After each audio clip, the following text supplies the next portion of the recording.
Okay, Bismillahirrahmanirrahim. Bu Nurul, maybe you can start our discussion as the master of ceremony. Please, you welcome then. Baik, oke. Assalamualaikum warahmatullahi wabarakatuh.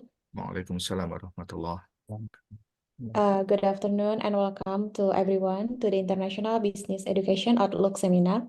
First of all, let me introduce myself. I am Nurul Khaira from Erlangga University, and I would like to extend a warm welcome to all of you for taking the time to attend this event.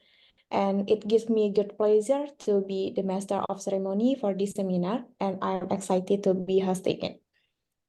My honorable to our speakers today, there are Dr. Ahmed Munib Mehta, and then Dr. Muhammad Yusa Ansori, Dr. Ganjar Si Premananto, Mr. Jamil Bakri, Dr. Arlina Abdurrashid, and Dr. Muhammad Fasih Mehta, and also our moderator, Dr. Hamidah MD Yusuf.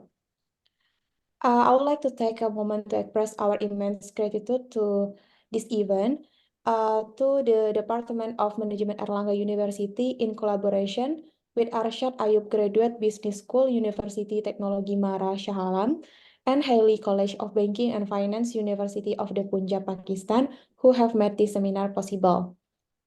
We are truly thankful for their efforts and contribution towards this event. So today our agenda will talking about exploring the future need for business human resources, and it consists of 3 sessions. The first session delivered material by practitioner speakers, and then the second session was a discussion by academic speakers, and the last session it will continue with a question and answer.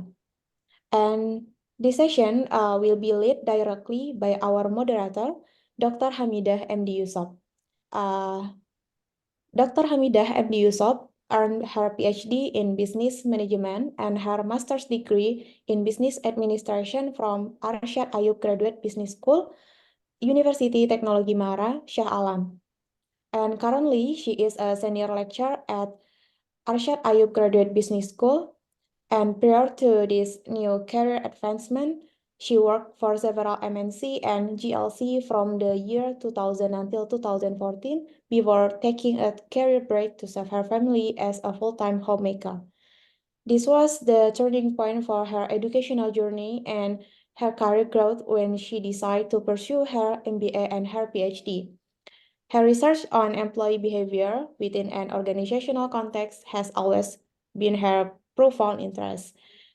Most of her research interests are in management and also in human behavior. All right, Dr. Hamidah, how are you today? Yeah, I'm fine. I'm good.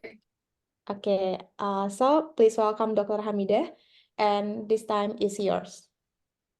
Okay. Thank you so much.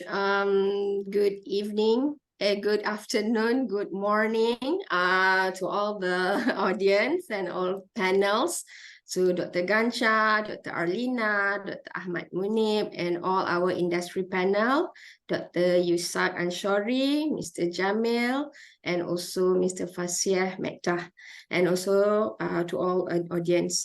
Okay, ladies and gentlemen, today's seminar is basically proudly brings together the academia and also the industrial practitioners to explore the evolving landscape of business, education, and the future needs of our talents and human capitals. Okay, and then as we know, the rapid changes in the global business environment necessitate a forward-thinking approach to prepare our future workforce. And therefore, this seminar aims to go deeper into how business landscape and also our higher institution education can adapt to these changes to ensure that our next generation, our graduates, become a leaders that is well equipped to face the challenges and seize the opportunities that lie ahead. And we feel lucky today that our industrial practitioners come from various sectors, various background of, businesses.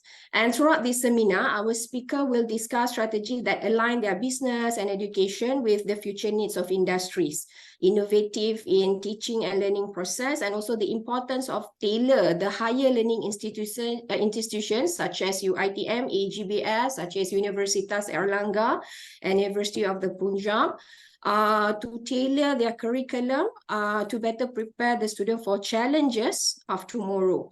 So in this seminar, we encourage all participants to engage actively in the discussion, share their perspective, and contribute to the collective learning experience. So we do hope that this engagement, we can forge a path toward a more dynamic and responsive business and education system. Okay, so for today, we are honored to have an illustrious panels of industry speakers who will bring a wealth of knowledge and experience from across the globe. So our first industry speaker will be from Islamabad, Pakistan, Mr. Muhammad Fasih Mehta, the Director of Global Partnership at Epic Games.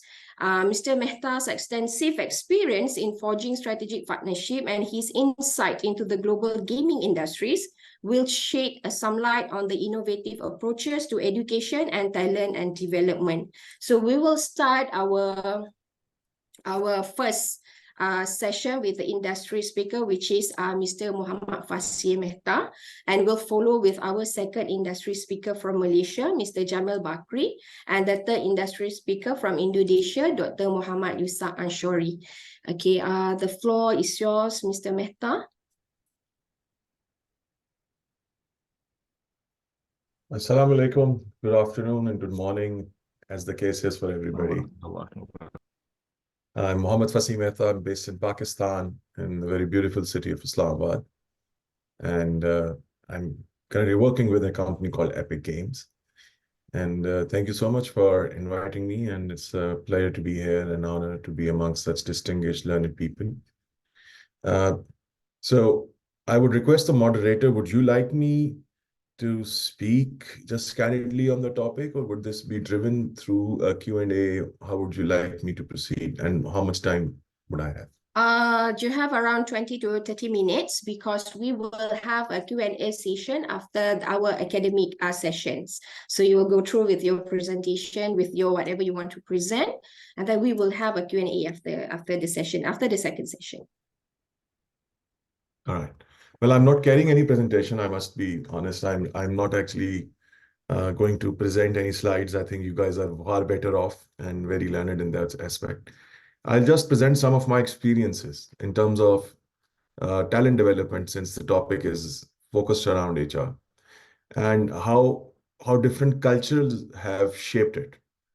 How working in different cross-cultural teams, different companies, different technology companies, and traditional businesses have shaped it.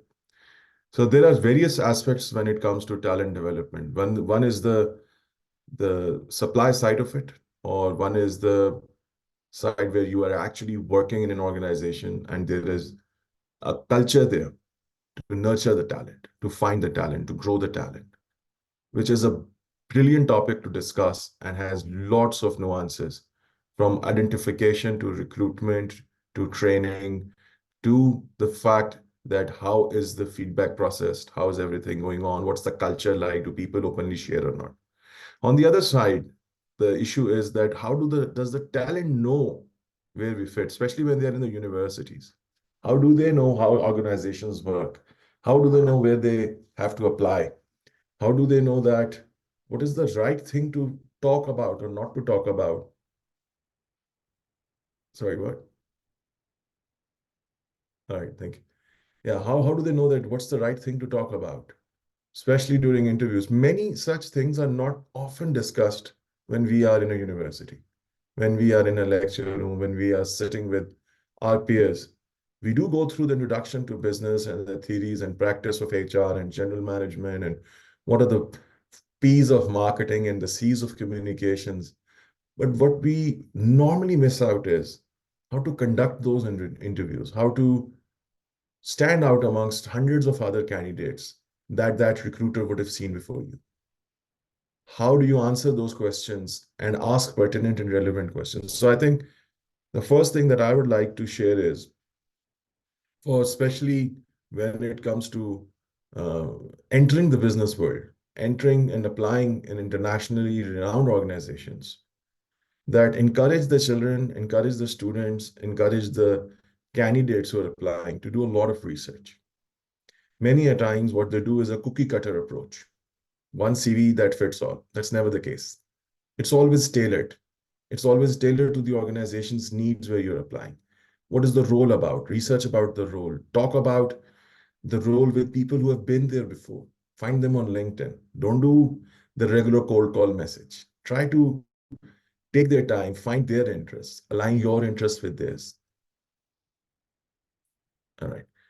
And then the most important part is start taking notes. Don't rush into interviews. What normally happens is we chase people for a call. We go there, we get a shot at an interview. And when the people show up, they have no clue about the organization, what you do. They sometimes even are so confused that why they're there. Maybe they just applied it because they saw it one other post on LinkedIn or one other multinational applying.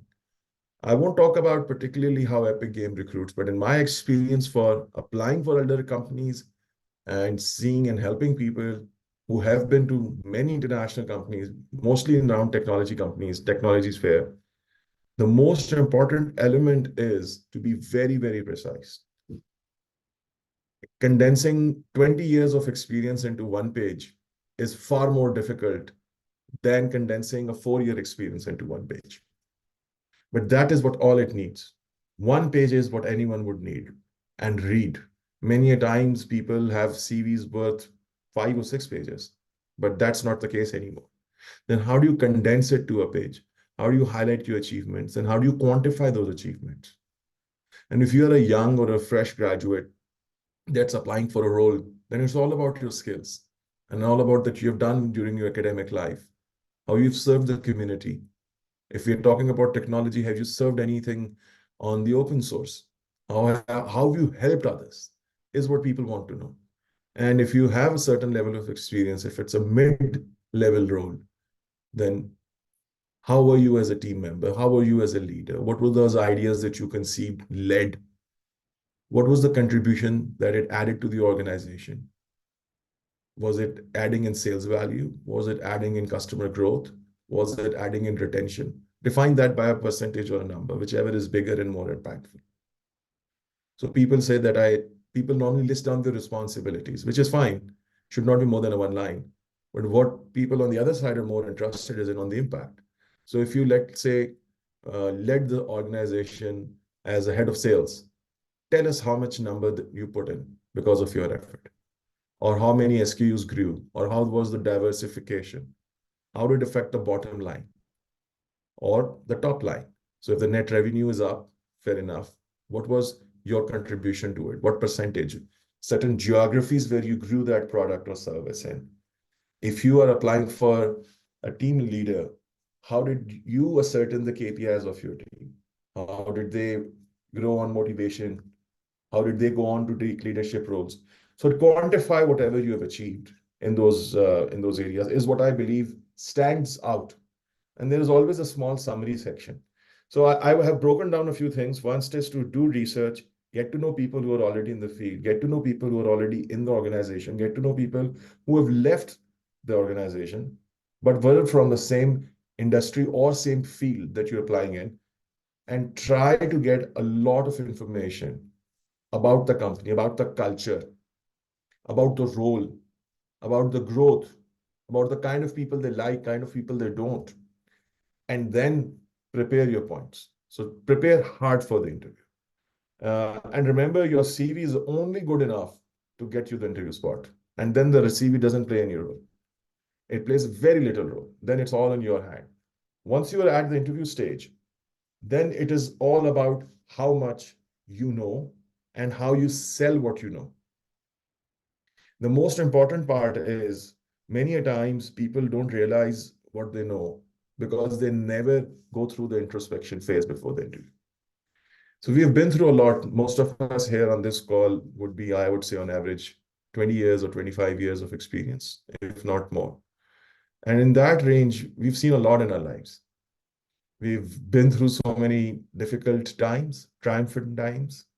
We've seen the tides turn, and many times we may have played a role or may have been a victim. But all that is distant memory. But the more I'll talk about it, the more you will find those tiny pieces in the memory that you'll bring back. The best part is write those things down, which are very relevant to the role that you're applying for. And when you're applying for it, you'll remember, oh, I did a project which was relevant. I worked with somebody in that field or from that company. If it is a, let's say, a role for insurance risk management, right? If you have worked in an area where you've assessed, mitigated, identified the densities of the risk, whether it was directly related to the field that you're applying for or not, share it.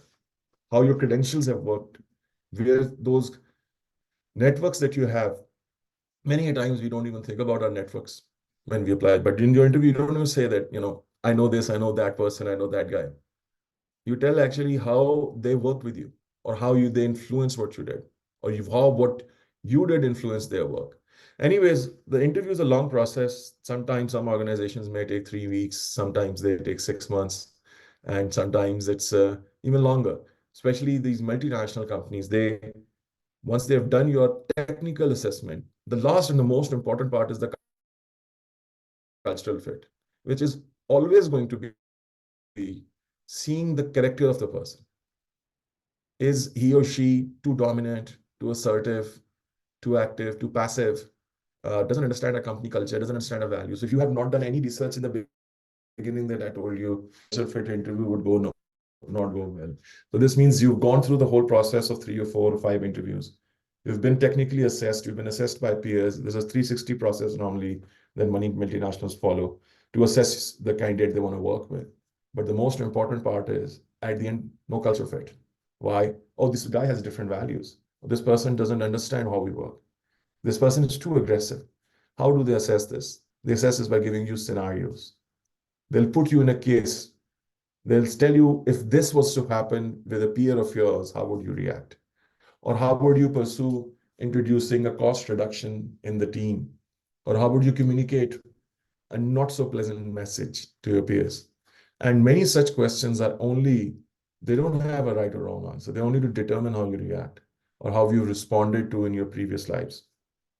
The main goal is to determine, are you going to be a cultural fit for the organization or not?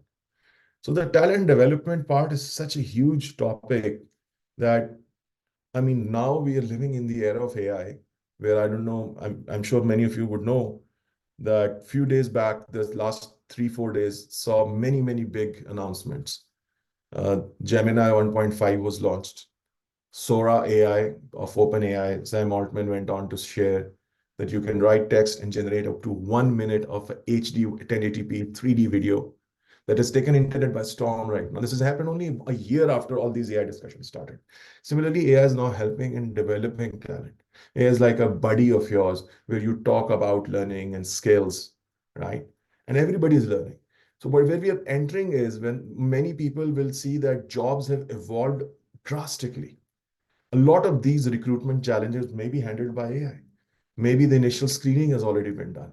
Maybe the initial assessment is already there and they have the data and they've just mined it before you go there.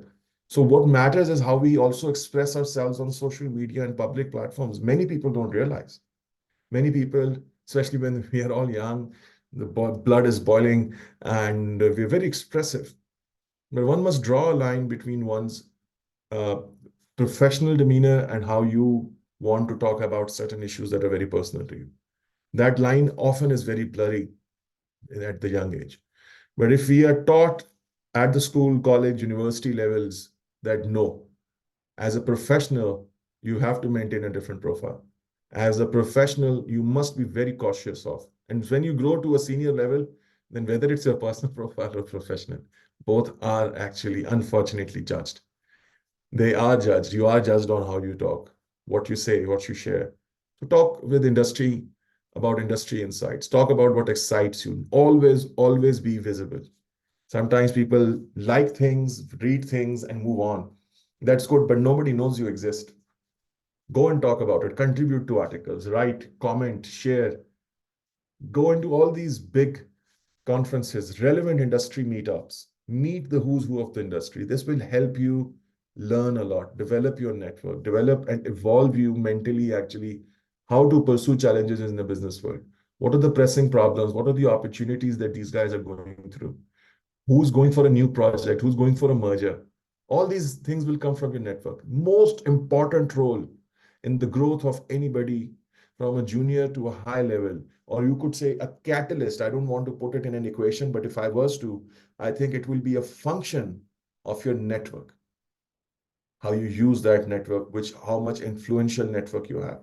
And that function determines actually how quickly you grow in roles. Because many a times you'll see in big organizations, people are hired on referrals. You don't even see those jobs pop up. And you'll hear a friend or colleague of yours applied at a university or applied at a very good prestigious position or going to present a paper at a conference because he or she got to know from somebody he already knows. So the network plays an important role. When you made it, when you finally cleared all that process of learning about the organization, applying there, you've been assessed, you've been recruited. Now the talent development is very different in the business world. Many organizations have a pathway, but many, many more do not. Now, that is the important part where people from the L&D, learning and development field, from the talent development fields need to be very cognizant about. That where there is no path, what do we do? One approach I'd share, Meta now and many other big organizations, multinationals practice this. It's called a HR onboarding buddy or a buddy, onboard buddy. So when you join, what you do is that you normally assign that person who joins big, large organizations with thousands of employees. You don't know the culture. You don't know, you might be handed over a handbook. You might go through a small orientation for a day or a few days to know how to conduct, what kind of tools to use internally to communicate, how to use the ERP and online practices and data privacy and protection of data. You go through some trainings, which are normally video materials online, and you hit all yes, yes, yes, yes, no. You fill in questionnaires, and apparently a set of documents is prepared, and you say, oh, he's this guy's qualified, he's gone through an onboarding training. The most important part is that it's not enough during those days or few hours to know everything about a company or how to navigate. You'll incur problems when you want to meet people, when you want to go somewhere, when you want to know something about HR. And what really, really helps is to actually do a matchmaking of sorts to patch that person with somebody who's already been there for a while. And onboardings buddies actually work in two ways. One is that few months you patch the person with somebody who has recently joined or has been a few years old, or you patch with somebody who's been there for a while, and the next onboarding buddy is someone who's new. So what is happening is you grow your network while the person is coming in, you welcome the person, but the person has somebody to go to talk. While there is always HR, while there are always organizational POCs for different functional teams that would tell you if you have any compensation issue, if you have any branding issue, if you have any learning and development needs, you want training for your staff, you want to go plan an event, you go to these people and talk. But what is most important part is that sometimes you just have very, very petty different questions. Is it okay to slack in the evening? Is it okay to send somebody a message during a holiday? Because it might be a holiday in Malaysia that I may not be aware of while I'm sitting in Pakistan or in US. So many cultural contexts you're not aware of. And that's also good to have somebody to talk to know actually when to speak up, when to not, when to share, when to not. I've been through these struggles. I've learned the hard way. I remember when I joined and there was this break, the winter break period. And during that time, I had sent somebody a message about something, which was kind of normal because it didn't mean or ask of the person actually to send a reply immediately, or it was not an urgent matter. But since I had this thing in my mind, I thought I'll just text it right now. It was not taken lightly. The person got offended, although it was a very light issue. But I realized my mistake. I could have scheduled the message to go on the first day of working back. not during the holidays. The holidays was his personal time. Even if one notification popped up on his phone because of me, that's a wrongdoing. I should not have done it. So what I'm trying to share with people here who are going to listen or watch this recording or who are online is that culture plays a very different role. Similarly, if you're sitting amongst culturally different people in a conference room, for instance, Asians or Chinese, you'll see that they will not speak unless you will ask them to. You have to be very patient. They'll be the most patient people in the room. But if you expect them to contribute while you're saying and just staring at them, looking at them, which is very American culture, that, hey, I'm looking at you, you'll speak. Without me saying it, would you like to say something? They won't. So many things you learn are different when you're working with similarly people in the Nordics or Scandinavian countries. For them, they don't rush into things. They want to establish that trust factor first. They're very, very high on integrity. Nothing matters more. Once that is done, you can do $1 million deals on just a Zoom call. If you talk about Middle Eastern culture or South Asian culture, here people are very, keen to develop and know a person face to face. Relationship development matters before business. So how much I know you, how much you know about me. If you rush to a transaction, if you're going to make a hard sell and say, just do this business talk and move on, they may not like you.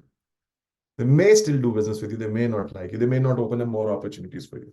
So here what matters is spending time, getting to know them, taking it a little slowly.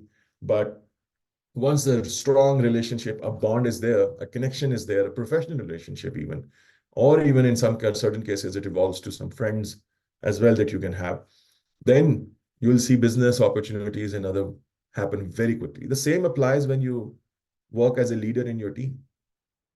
If you don't know your team members, if you just know them as people who contribute to the goals that you've set forth, you will never, ever achieve an optimum professional level out of them. If you know them as a person better, which is the base of anybody, then you'll get a better professional out of them because you've connected with the person. If you know what's going on in his house, if you know about a little bit about his family, if you can strike a conversation during a morning meeting about some of his or her hobbies or weekend activities or sports, or how was the birthday of your daughter and hope you had fun. Did she like that gift? You connect, you bond. And many people look up to it. But some people are, again, cultural differences, I must say. Very, very cutthroat competitive environments like US and a few other countries, they don't care. They move on. It's very particular. It's very focused. It's very well-timed. So if you have 20 minutes for a call, they would like to wrap it in 15 or 18 and move on. Some cultures, they don't care. They want to drag. So again, it's a cultural nuance. You need to know, you need to be aware. I don't know, I've been blabbering here and there, but I just wanted to tell that the talent development part coming back happens on so many different scales and ways. Similarly, when we talk about reviews, I would like to shed some light on that. Performance reviews should not be taken as a drag on an HR person or as a drag on an organizational employee. It should be a very open and candid conversation between two people, the one who's being reviewed and the reviewer. And normally in many organizations, it's a one-off thing after a year or 6 months. That is a checkbox that you do. Although in my opinion, it's a process that happens every year throughout the year that you should know about. So what is best and has worked in many areas is document that you go through. Put up a Excel sheet or a Google sheet, Google Doc if you like, and put up comments there that you go through in your daily life that you'd like to talk about when you go for and sit for your review. Many times you'll forget. But when you're meeting somebody, when you're going for a trip, when you're going for an organizational conference, you figure out things and you face or experience issues that challenges you. And you think, this is not me. I need to talk about it, but I'll talk about it in my review. Or it could be issues related to your peers, to your employers. So always document, always think on the paper. Whenever a thought comes to you, some people say it's a 5-second rule. If you have something in your mind and you have not reproduced it either verbally or written it within 5 seconds, it vanishes. I don't know if there's a research study to back it up, but yeah, the 5-second rule applies. how much time do I have? 15 minutes? 20. 20 more? No, another 10 minutes. You can go another 10 Another 10 minutes. minutes. No. So I don't want to make it a monologue because I did not bring any presentation, any fancy slides. I wanted it to be a more interactive session and to discuss with the learned colleagues here, with peers here. And if you have any similar challenges that you face that you'd like to discuss, if there is anything that you'd like to contribute to or ask a question, I'm all ears.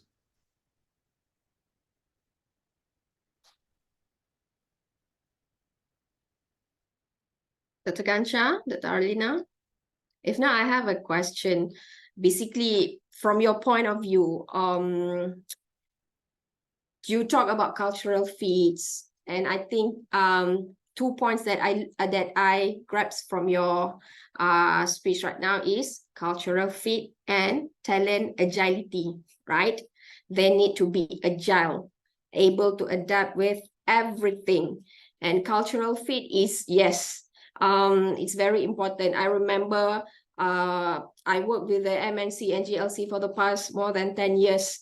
And then when I came into the academic, I simply sent out a text or message to other people without looking at the times. Dr. Gansha also received a late night text from me, which is I didn't realize because that's what I do in my time in the industry. We didn't look at the clock. We just need the message came across to the person that we intend to. So basically, this is not something that we in the university will teach our students because we are more on the syllabus, on the subjects. That is more, we do not have those subjects that this is how you do for your social skills in the organization. So basically, from your opinions, from Epic Games, because that is a very emerging industry, Epic Games, the industries. I look into the websites of the Epic Games. And what are the really soft competencies that you really look into the graduates so that they know that when they go into your industry or any other industries, that is what your industries look about. We always talk about communication. Of course, in universities, during lectures, we have a discussion. Assignment, they have to go to the companies to talk with the company's owners and everything. That's what our program in the university do. But sometimes, somehow, it fails to produce the graduates that really understand that cultural fits. So from your point of view, from the Epic Games point of view, how and what you look into the most important parts that you look into the graduates, basically the soft competencies, basically, because the university normally provide the hard skills.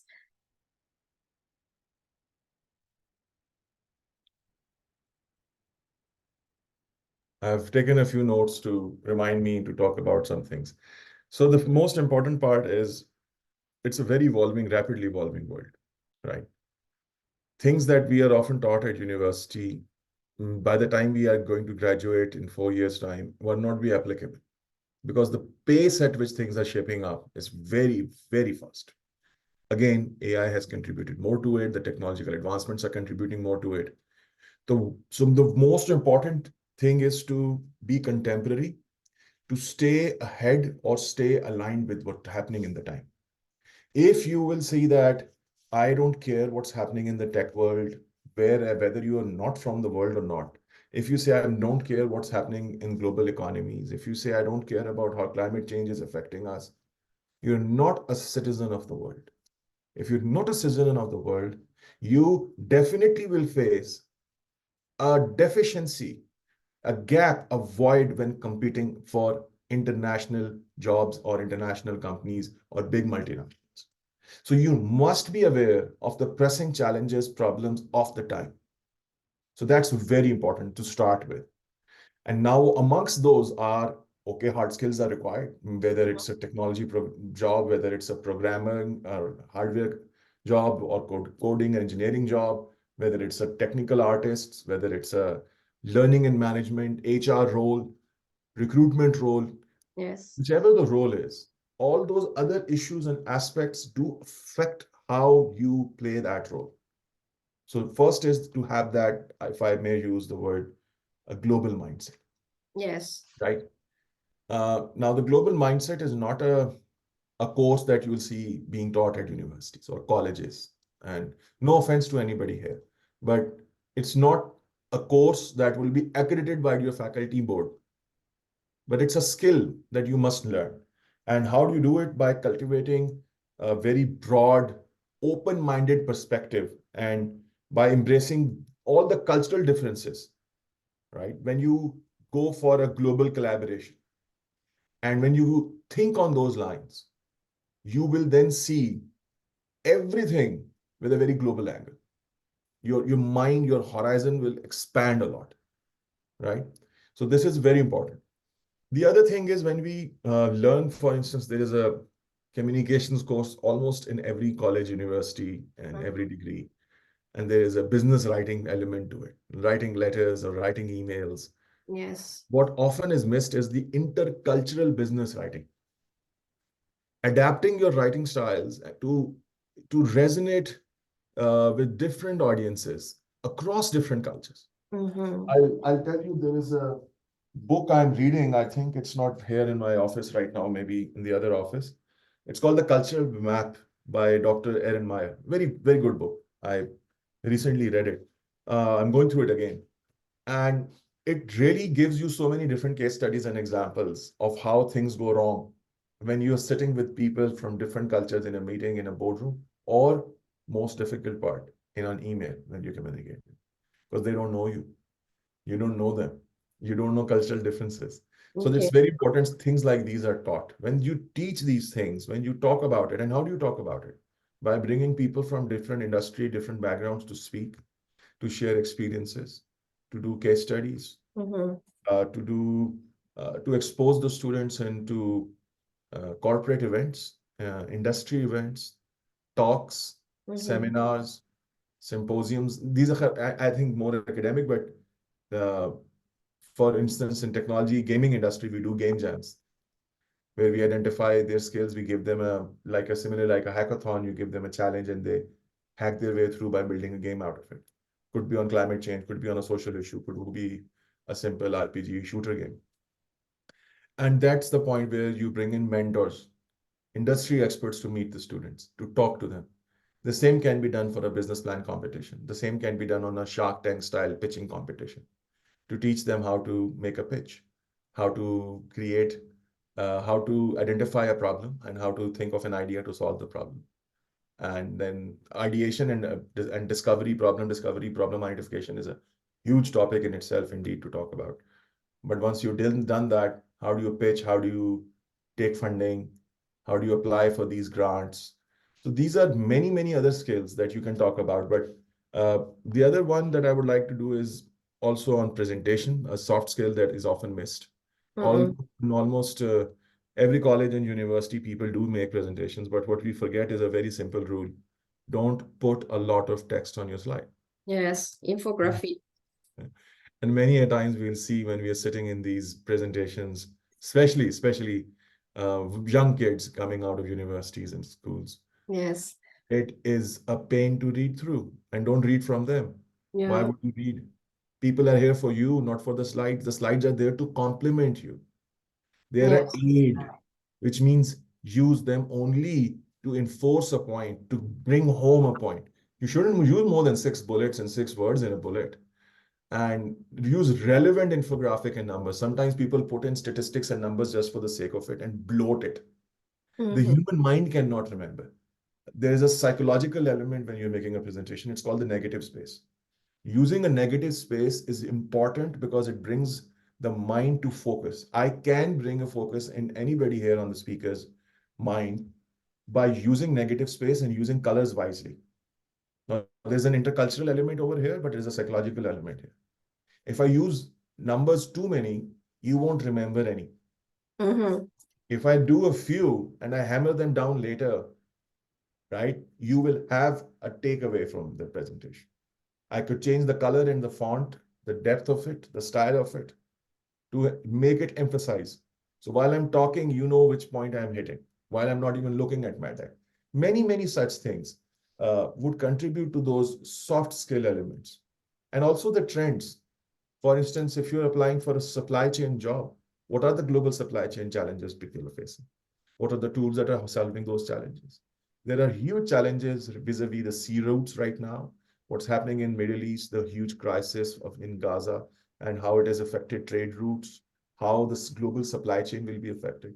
So when you apply, you should, when you come into the business field, whether you're applying for a job, or you're setting up a business, or you're an entrepreneur, or you're setting up a startup, you must know what you're getting into. Just don't take it in a very laissez-faire attitude. People who apply for instance, as a business analyst, and if you don't know trade regulations, if you don't know what are international trade compliance agreements between countries, right? Yeah. You can't achieve the optimum out of it. You might still get the job, but you can't guarantee that you will grow at a very different pace. So all these things that I'm talking about, you still grow, by the way, on your role as a professional, as a person, but you grow more. You are in a very different league altogether if you leave your comfort zone, which means never ever stop learning. It will A, keep you very alive, very young, very focused, right? B, it will always keep you ahead of your peers. It's a very difficult task because you need to let go of distractions. There's so many distractions. Social media is one, and many others. But if you continuously evolve as a professional, as a person, as a human being, you will always find things to do in life which will be better than what you did before, to contribute to create an impact. And that will only come if you have this mindset that I don't know it all. I will never know it all. And I must learn something new. One thing that has worked for me is to invest in myself every 5 years and upgrading myself to something more contemporary. Yeah, upskill. It could be degree. But I realized 5 years is too bad of a choice. It should be every year. Yeah, yeah. Right? Because you Every also year. have short courses, right? Exactly. Coming back to the same point, because the world is evolving very fast. If you're Correct. not going to adapt, you're going to be what? History. Very soon.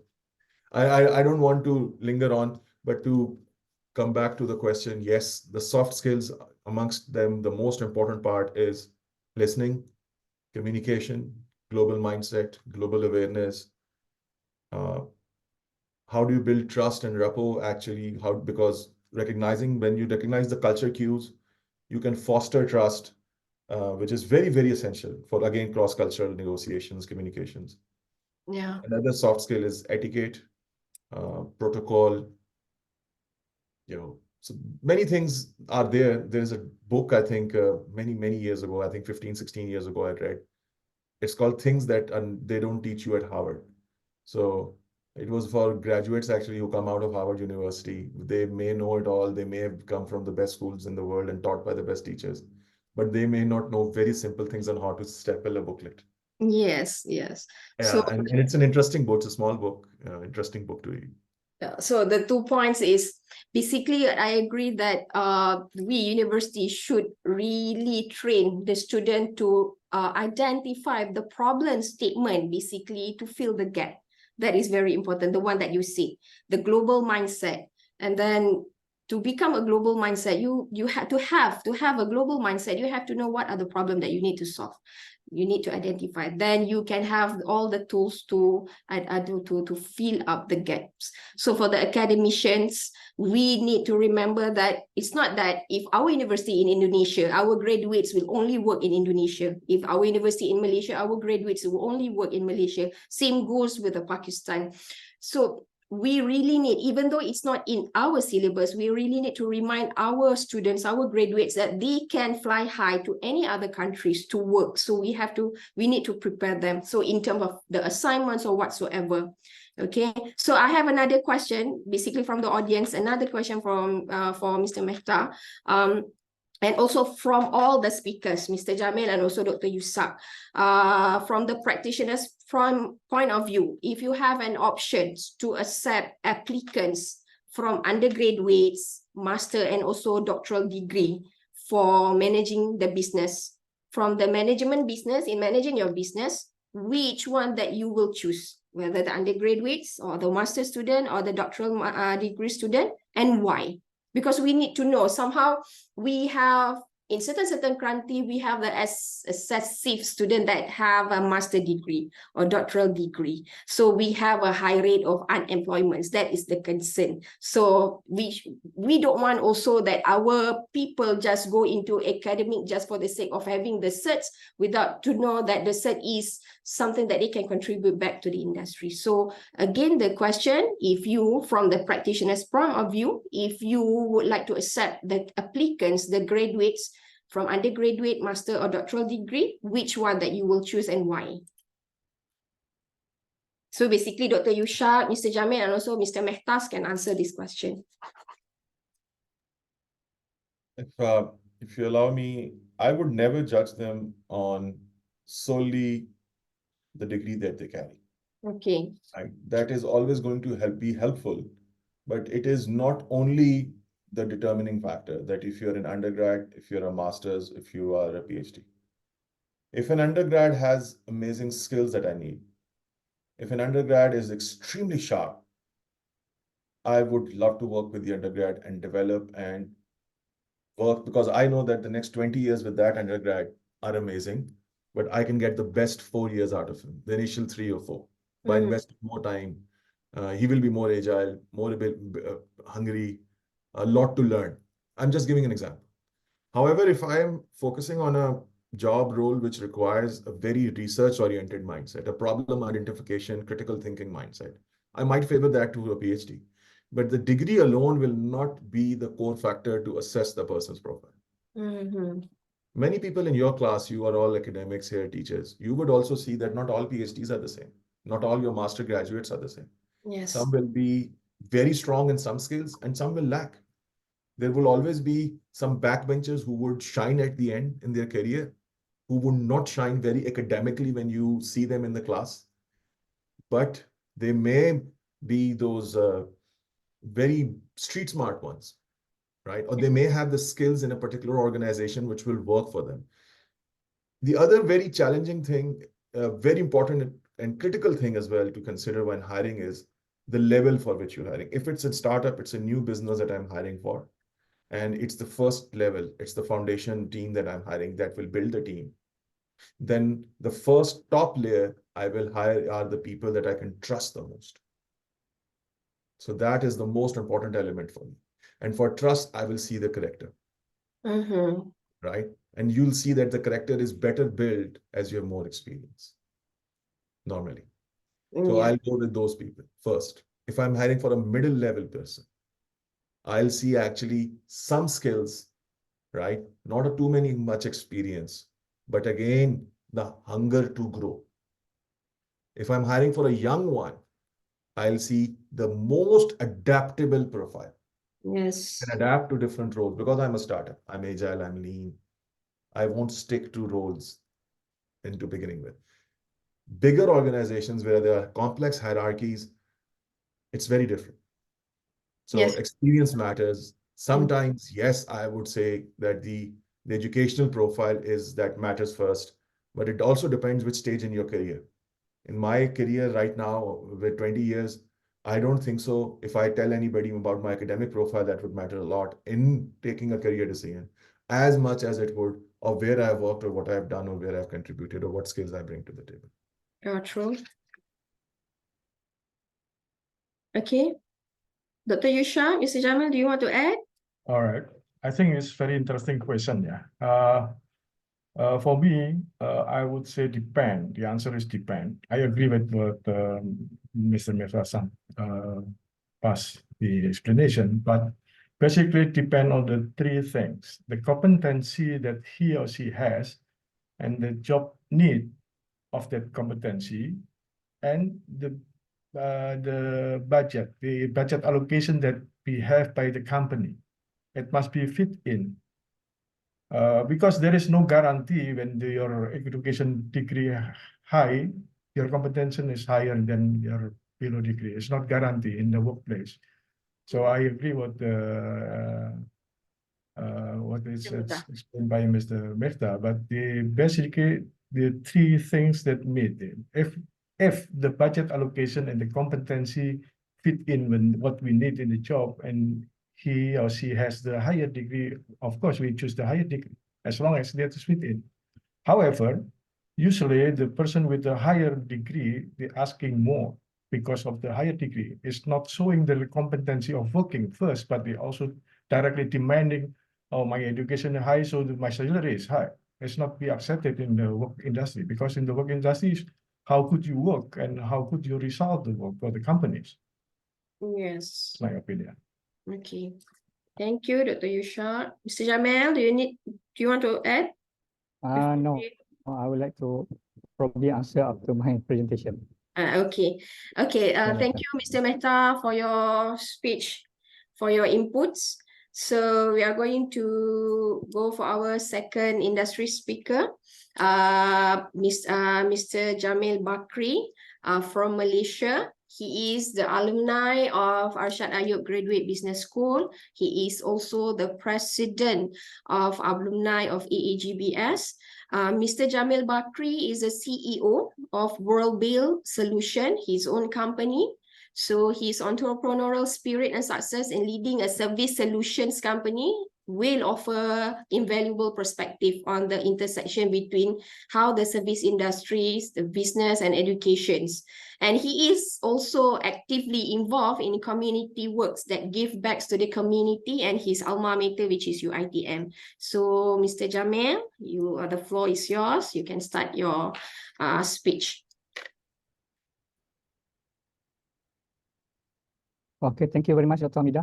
Good morning, good afternoon, everyone. Thank you for giving me opportunity for the in this manner today. Okay, I will share with my slide presentation. And today we are discussing about aligning business education with future industry need and what are the strategy for innovative teaching learning process. Okay, as introduced by Dr. Hamida, just about myself a bit. I have experience working in the United States for 2 years, and now I'm almost 20 years in the entrepreneurship and as a business owner. Just to share about my company, WorldBuild Solution, we are involved in civil engineering, construction, building, upgrading, renovation, facility management, and we own and renewable energy project. Okay, why is it important of aligning business education with industry need? In the era of rapid technological advancement and global economic shift, the landscape of industry is constantly evolving. So the relevance of business education hinges on its ability to keep pace with these changes and equip students with the skill and knowledge needed to thrive in the modern workforce. Okay, this is my objective today, just to explore the critical importance of aligning business education with industry needs and strategies to achieve this alignment effectively. And I also will share about my experience in the industry and as entrepreneurs. Okay, what are the key points important in this topic? Number one is the dynamic nature of industry requires continuous adaptation in educational approaches. Number two, business education that align with industry needs ensure graduates are well prepared to address current challenges and opportunities. And number three, collaboration between academia and industry fosters mutual benefit, driving innovation and relevance in education. Okay, now I want to share about the current industry trend in construction and facility management. Number one, embrace of sustainability practices. Increasing focus on environmentally friendly construction material and energy efficient building design. That's number one. Number two, digital transformation. adoption of building information modeling, or we call it a BIM, BIM, Internet of Things, and other technologies to enhance project management and facility operation.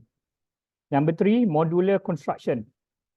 Growing capability of modular construction techniques for speed, efficiency, and cost effectiveness. And number 4, remote monitoring and management. Utilization of remote monitoring system to oversee facility performance and maintenance from everywhere. Okay, this is the latest construction technology, which involve number 1, data collection apps, number 2, drones, number 3, BIM, building information modeling software, number 4, virtual reality and wearables, 3D printing, and artificial intelligence. This on the left is a drone, and on the right picture is for 3D printing. Okay, now this is the industrial challenges in the construction industry. Number 1 is skilled labor shortage. It's very difficult in finding skilled workers due to retirement, insufficient training program, and competition from other industry. Number 2, cost overrun and delays.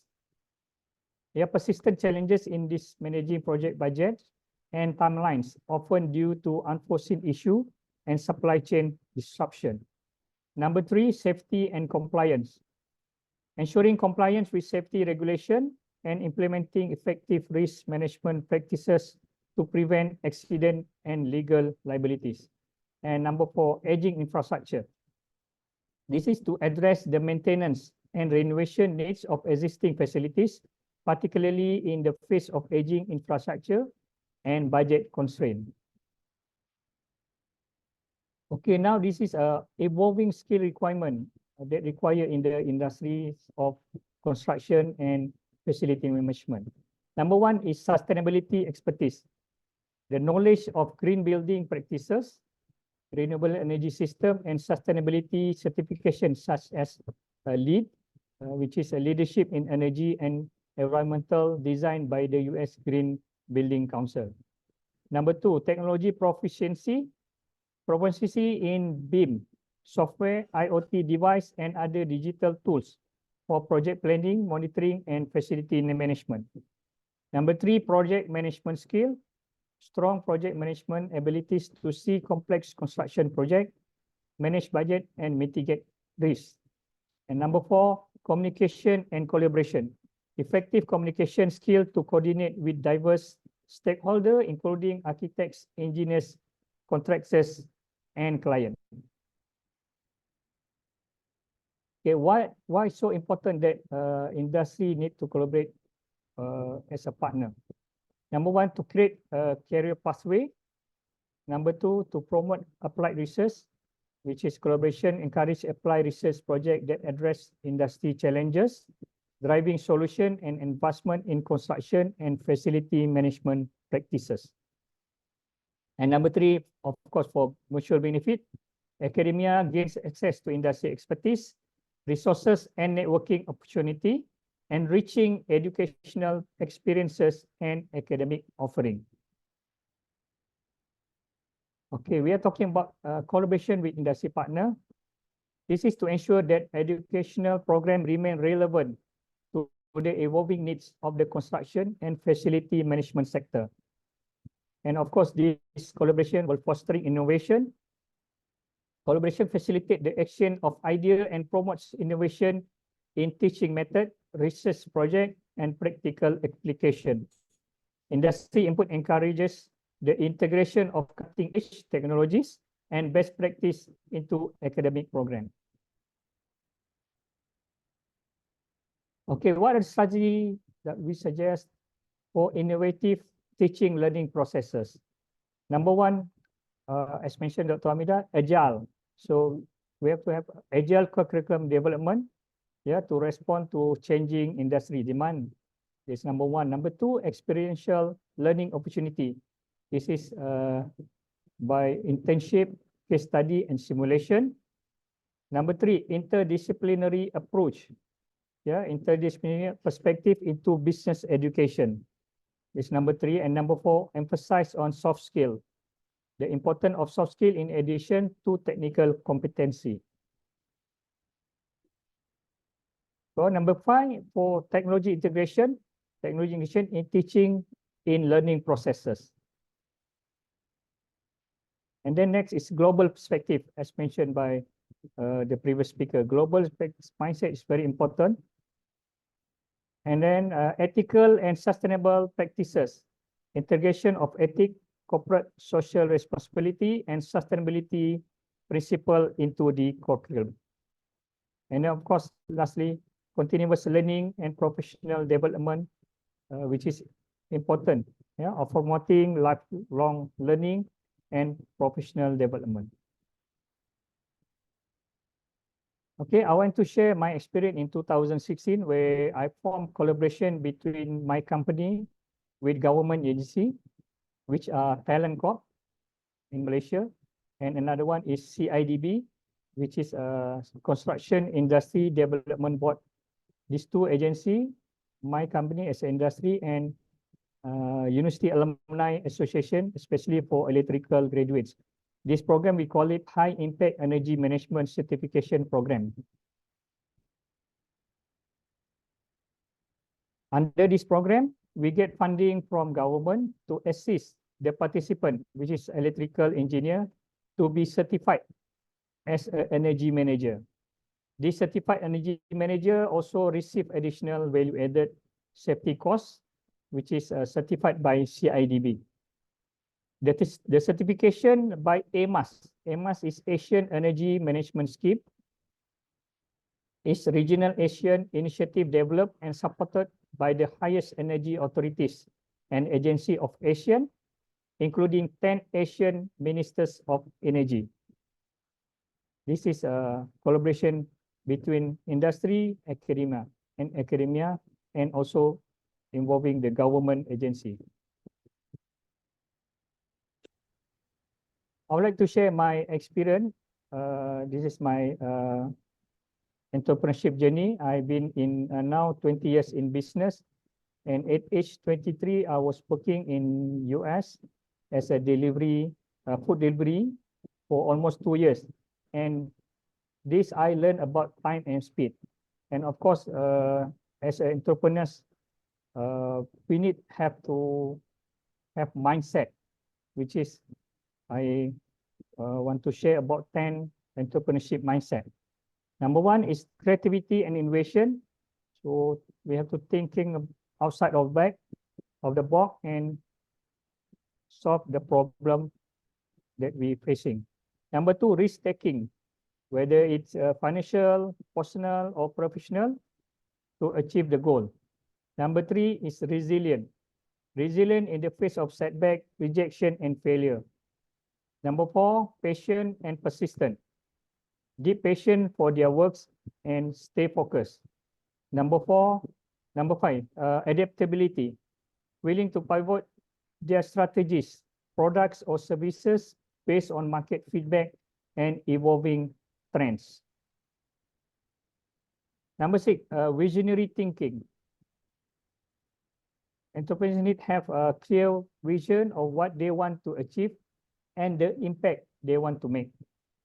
Number 7, resourcefulness. Must find creative ways to overcome obstacles. Number 8, customer focus. Of course, listen to feedback, iterate on their products or services based on customer needs, and strive to deliver exceptional value. Number 9, continuous learning.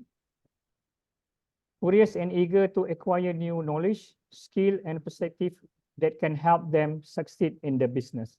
And of course, lastly, it's not mainly taught in the university, network building.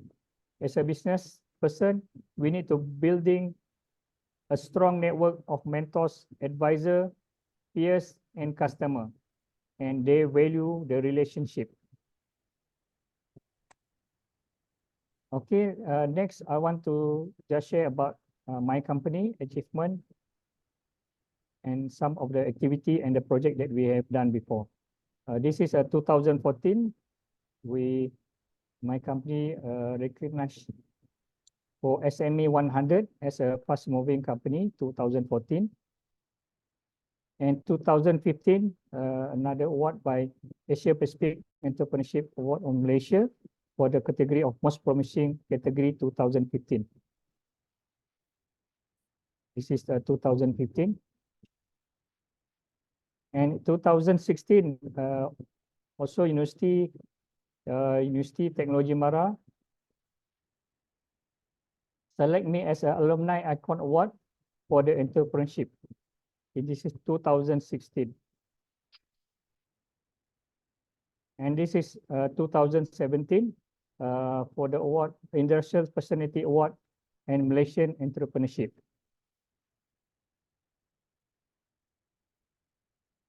I was in a live interview and talking about green building topic in 2017. Okay, just to share about my project previously that we have done. In 2008, we did a solar hybrid project in the rural area of Sabah State. There were 62 schools involved.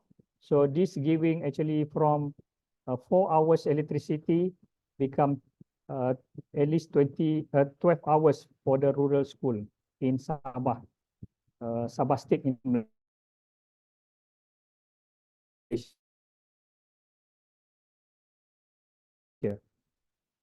For the solar project in 2011, this involved Industrial Training Institute that we call ILP in Malaysia, and another training institute we call AdTech, Advanced Technology Training Center, that is actually owned by the government. Okay, I would like to share on the renovation project that we have done before. This is 2015, one of a factory in Malaysia owned by MSM. This is a sugar factory. This is the upgrading building for MSM. And in this project, we involve the scope of work, the supply, mechanical and electrical, and also firefighting system. This is a renovation project. And also in 2015, we have done renovation job for the one of the university in Malaysia. We call it University Putra Malaysia, to upgrade their building. And this is the actual building that we have done for the renovation. This is a renovation project. And for facility management, we did a project facility management for Post Malaysia. We did for 3 states in Malaysia called Perak, Selangor, and Kuala Lumpur. There were 89 post office involved for the facility management contracts. Okay, 2017 also a renovation project under the same client, which is Post Malaysia. In 2017, we did one of this is only a utility company, Tenaga Nasional for Malaysia. This is a supply and install fire retardant paint coating for the 100 substation owned by Tenaga Nasional Malaysia. Okay, in 2016, we started building this is a building owned by University Technology Mara and completed in 2020. And this is a certified green 3-star rating green building in Malaysia. This project is under government. We call JKR, Jabatan Kerja Raya. Okay, we handed over the project in 2020 for the building handed over to University Technology Mara.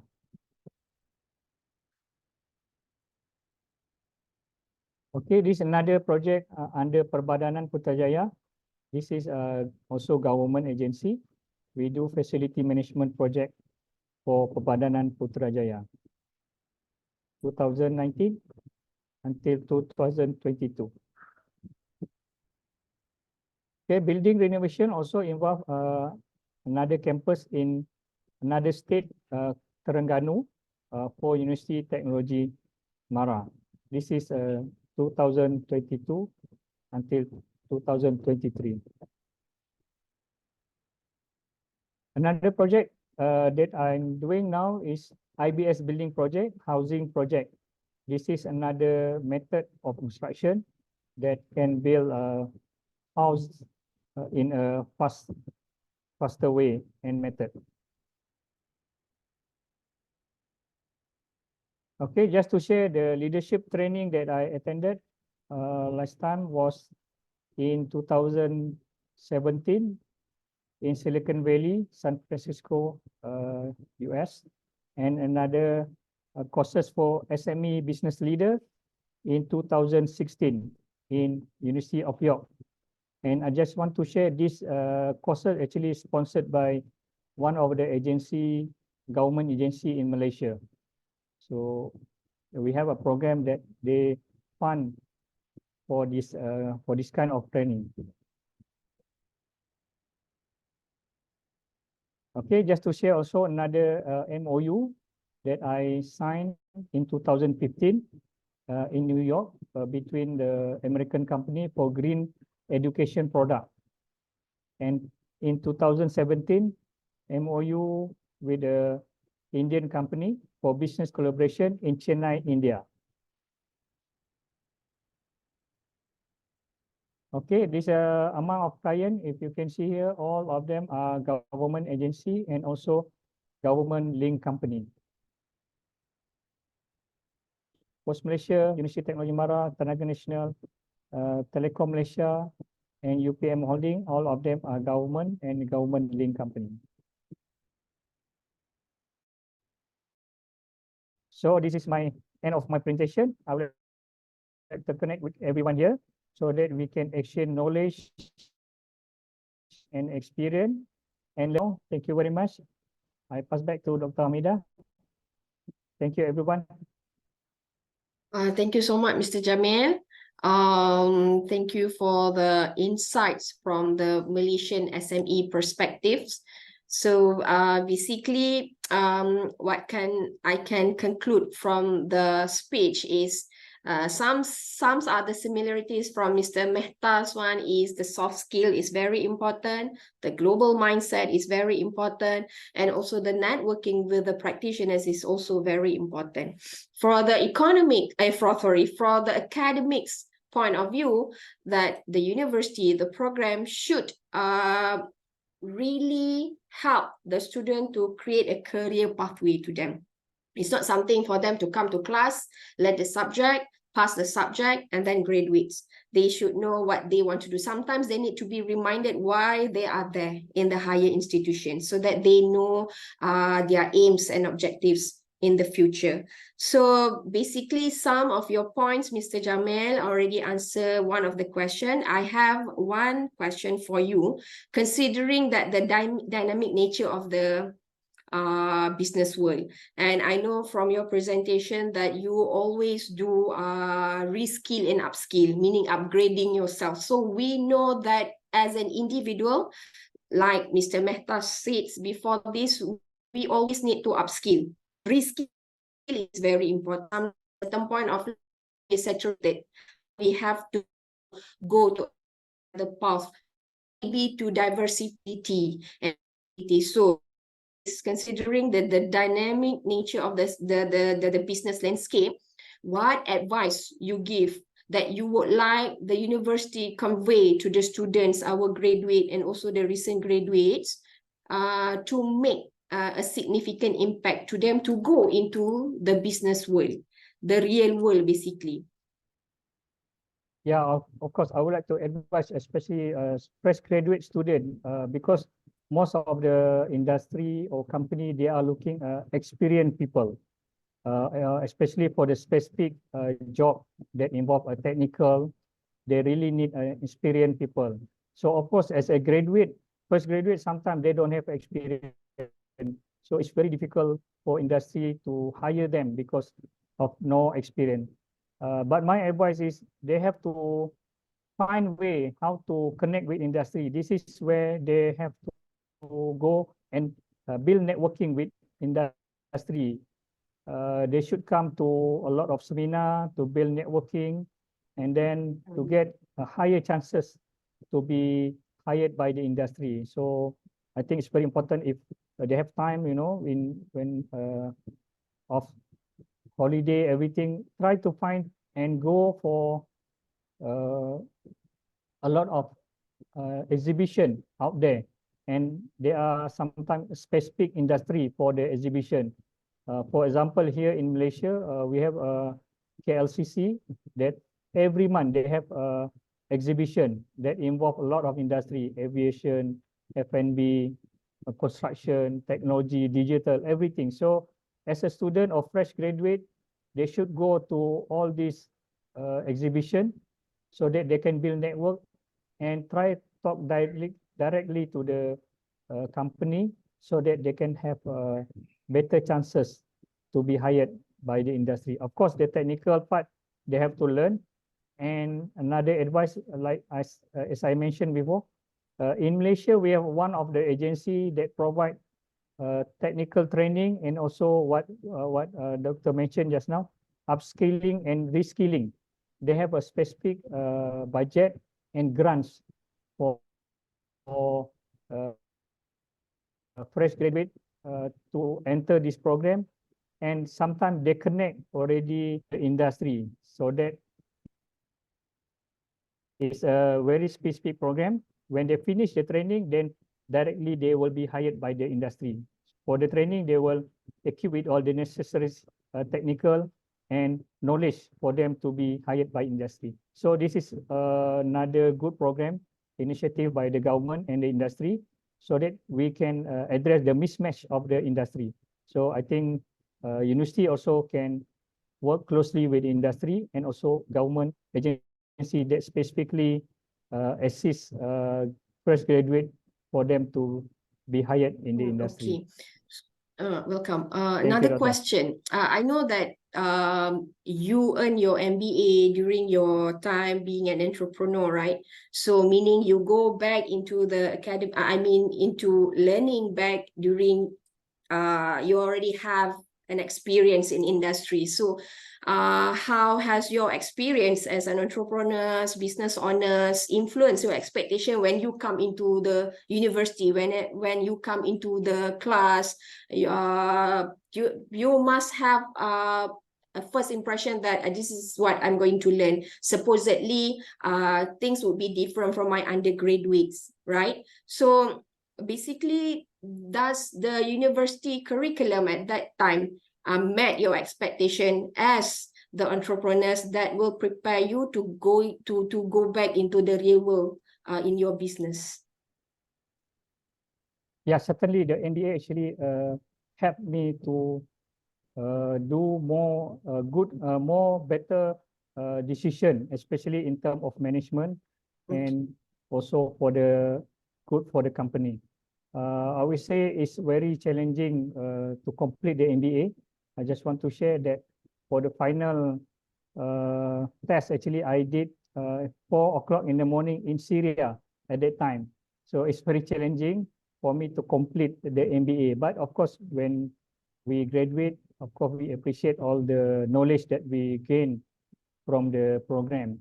And of course, as a experienced business person, we can relate actually what we have done practically, and relate with the education or theory that taught in the MBA. So I think it's very important for student or MBA and more understanding about business and how to manage in a better way for their own business. Yeah, Okay. thank you. Okay, is there any other question from the audience you would like to ask Mr. Jamil?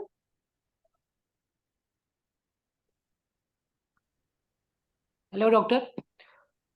This is Hello, doctor, I cannot hear you. now. Can you hear me? No, yes, I can Oh, hear yeah. you now. So I am Dr. Iftikhar Ahmed from University of the Punjab. Okay. So my question is that we always emphasize that the students come with the fundamental theory in the principles and they learn the procedures when they, opt the industry. So in business schools, what I have observed that the teachers, they remain involved in most of the time in academic activities. Okay. And but unfortunately, they don't have much time to interact with the industry. For instance, if I have been teaching the advanced courses, and I know that the situation is getting changed, is being changed, and the procedures are being changed, and new technologies are being adopted. So I think that I need to get involved with the industry. I should spare some time for the industry. But what we face the problem from our institution, that we cannot get a sufficient time to interact with the industry. So what do you suggest that what should be the strategy for the teachers, that they should keep their knowledge up to date and they should remain involved with the industry, and then they should impart the knowledge for their students? Because if the teacher is not going to update himself, then how the latest knowledge can be delivered to the students? Okay, Mr. Jamil, basically, what are the strategies that supposedly that the university should adopt to really impart whatever the industry needs into the university curriculum? Yeah, I think as I mentioned in the presentation, that industry and academia has to work very closely so that they can address what are the skill and knowledge needed by the industry. So, of course, there's a lot of industry out there. You need to find, let's say in Malaysia, we have another organization that we call Chamber of Commerce, industry Chamber of Commerce. So I think this is the platform that probably university can approach so that you can learn more about the industry. And you can find actually from your alumni also, alumni who are actually already established in the industry, and ask them to giving back and come back to the university and contribute on their knowledge and skill, so that the young generation or the fresh graduate will learn directly from the industrial expert. So I think by having this collaboration, it will increase the chances, and we can address, as I said, the mismatch of the employment issue. So of course, we need to also, on the university side, to see the syllabus, the level of education and technical requirement in the university must be matched. So this is required a platform for university and industry to work together and closely. As I mentioned also before, one of the agency in Malaysia, they are doing this tailor-made program. So that means if let's say they specifically need, let's say 100 engineers in the digital industry, so they will find the talent from the university. So this actually very directly help the student that can enter the industry very fast, because it's really very tailor-made program for the industry. So this kind of program we need to do more, so that they can have more chances to be hired in the industry. Okay. If I may add, Doctor, also, yes, of course, our syllabus is more towards academics. However, we can also mix the academics courses into experiential learning. For example, also, like Mr. Jamil said, we have our alumni that sometimes helps us to connect back with other industry people, our successful graduates. However, for example, my experience as a student, and also my experience as an academician, and my experience as an industry practitioners, we always ask our students for their assignment to really go into the industries. They have to deal with the CEO. One of the students have to deal with the CEO of Legoland in Malaysia. They have to experience how to deal with the CEO and all the business operation there. And they have to deal with the rejection if they don't want the student to go there, how they handle the rejection, how they need to get the appointment, but that is a soft skill that you need to have. So basically, as an academician, even though the subject is more towards the academic, however, the assignment that we assign to our student can, we can map into the to how they can settle the assignment or writing a report based on the practitioners, how they handle the practitioner. For example, you need to solve the problem in SME. What are the problems? You have to go into the SME, sit with the SME owners, know their problems, know their obstacles, their limitations, so that they know the perspective. Oh, if I want to be the entrepreneur someday, this is what I have to face. For example, if you want them to go to the GLCs or MNCs or big companies in your countries, so they have to deal with those kind of different levels of management, like Mr. Mehta says. SME is a difference, startup is a difference, a big company also difference how to handle. So basically, if we cannot have I mean, the syllabus is really academic tailored, the assignment, we can make it is an experiential learning. So for the student can go and have the networking with the industry people. Is it okay? Answering the question, Doctor? I cannot hear you. Yeah, thank you very much. Okay. So if we don't have any other question for our Mr. Jamil, thank you so much, Mr. Jamil, for your sharing. We are going to, for our third and final industry speakers, Dr. Muhammad Yusak Anshori. Dr. Muhammad Yusak Anshori is a very experienced